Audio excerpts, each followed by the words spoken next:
Keys to the game this Sunday. Bengals are 3-point underdogs against the Chicago Bears. And there's one thing that I think the Bengals have to do based off of what we've seen with the defense, based off of an injury, which is clearly trending in the right direction. Joe Flacco was practicing yesterday. Jamar Chase came out and said it felt like he wasn't even injured. So there's still the same zip on the ball. I don't know how painful that is, as Stone keeps bringing up. But there's one thing that I turn to when I look at the keys of the game, and that is that this team, I think they got to run the ball, man. I've been pushing back on that. Everyone for 3 years now has been telling me that this offense needs to run the ball, needs to be more balanced, needs to be more balanced. And I've said, no, listen, we've got two of the best wide receivers in the league. We've got a good passing game coordinator, or a guy that can open up guys, and Zach Taylor calling the plays, and then Joe Burrow and Joe Flacco. So I want to throw the ball as much as humanly possible, because that's clearly where our strengths of the team is. And when it comes to winning football games, you look at your strengths and you try to push them up against their weaknesses. But I'm looking at this team right now. We got a banged up quarterback. We got a defense that I want them to stay off the field as humanly possible. And we got a defense on the other side, the Chicago Bears defense, that really thrives off of getting turnovers. And when Joe Flacco was brought here into Cincinnati, I said the one thing that we are going to see is we're going to see that progressing of turnovers, because that's what he's shown his entire career. Joe Flacco throws a lot of interceptions. He threw it a lot in the first few weeks for the Browns. He hasn't thrown one yet. So I think we've got to run the ball. I think we've got to shorten the game. I think that we've got to establish that we want to keep our offense on the field, keep our defense off the field, and limit the ability to turn the ball over. What say you, Stone, on how important you think the Bengals need to run the ball this Sunday? Yeah, obviously very important. I think, you and I were kind of joking. You could say this, going into every game, the key to the game is run the football. But I think it's even more true here in this game against Chicago, as you alluded to, with the backup quarterback. And, obviously we're all hitting the panic button as it relates to the Bengals defense. But I think the run game trending in the right direction. This is the team that couldn't run the football at all for the majority of the season. Right. And it's like, okay, against Pittsburgh, there was some semblance of a run game.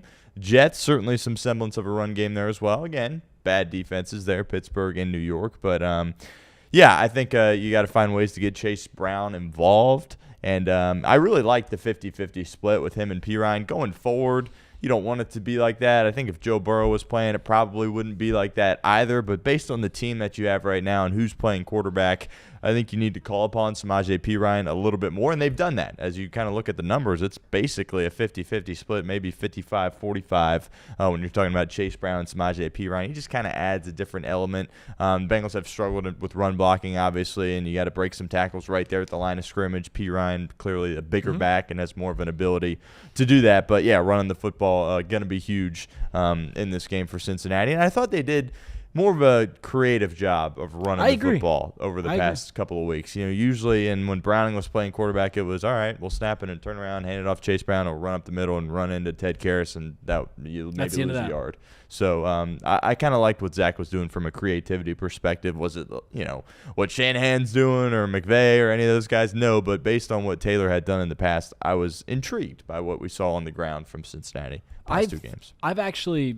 I'll go on record in saying that I think that the last 2 weeks are two of the better games that Zach Taylor has called as a play caller that I've seen. And I know people were killing him for those final two drives against the Jets on Sunday, but I think for the great majority of the last 8 quarters that we've seen between the Pittsburgh Steelers and the Jets game, Zach Taylor has called an incredible 2 weeks, and I hope that he continues to do it this week.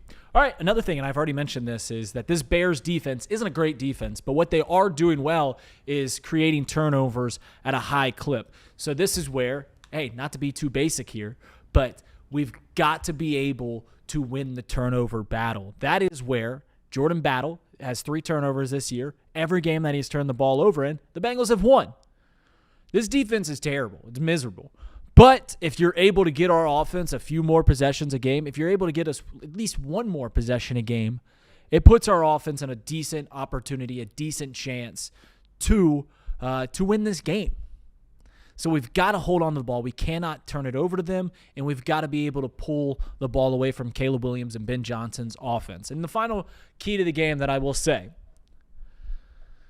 is on a team, on a defense, that its biggest bugaboo, its biggest peccadillo, is being able to create pressure for the quarterback. We've got to be able to get Joseph Asai or Miles Murphy or Shamar Stewart back there. Caleb Williams has the tendency. He has the ability. He has the tendency to go outside the pocket and kind of play this playground-style football. That's not what Ben Johnson wants his quarterback to do. Ben Johnson got his name having a guy like Jared Goff just, hey, this guy's going to be open, get the ball to him. I think that this team will succeed if we're able to flush Caleb Williams out of Ben Johnson's playbook. If we're able to get him out of the pocket and have him scrambling around and just able to put any pressure whatsoever, I think the highly inaccurate, bad decision-making quarterback, Caleb Williams, who I still think will be great someday, I think we can make him have a terrible game, have some terrible turnovers, and we can win this game and keep them from scoring 38 points or, God, even 27 points, as we've given up 27 points 7 of the 8 games that they played this year. Those are my keys to the game.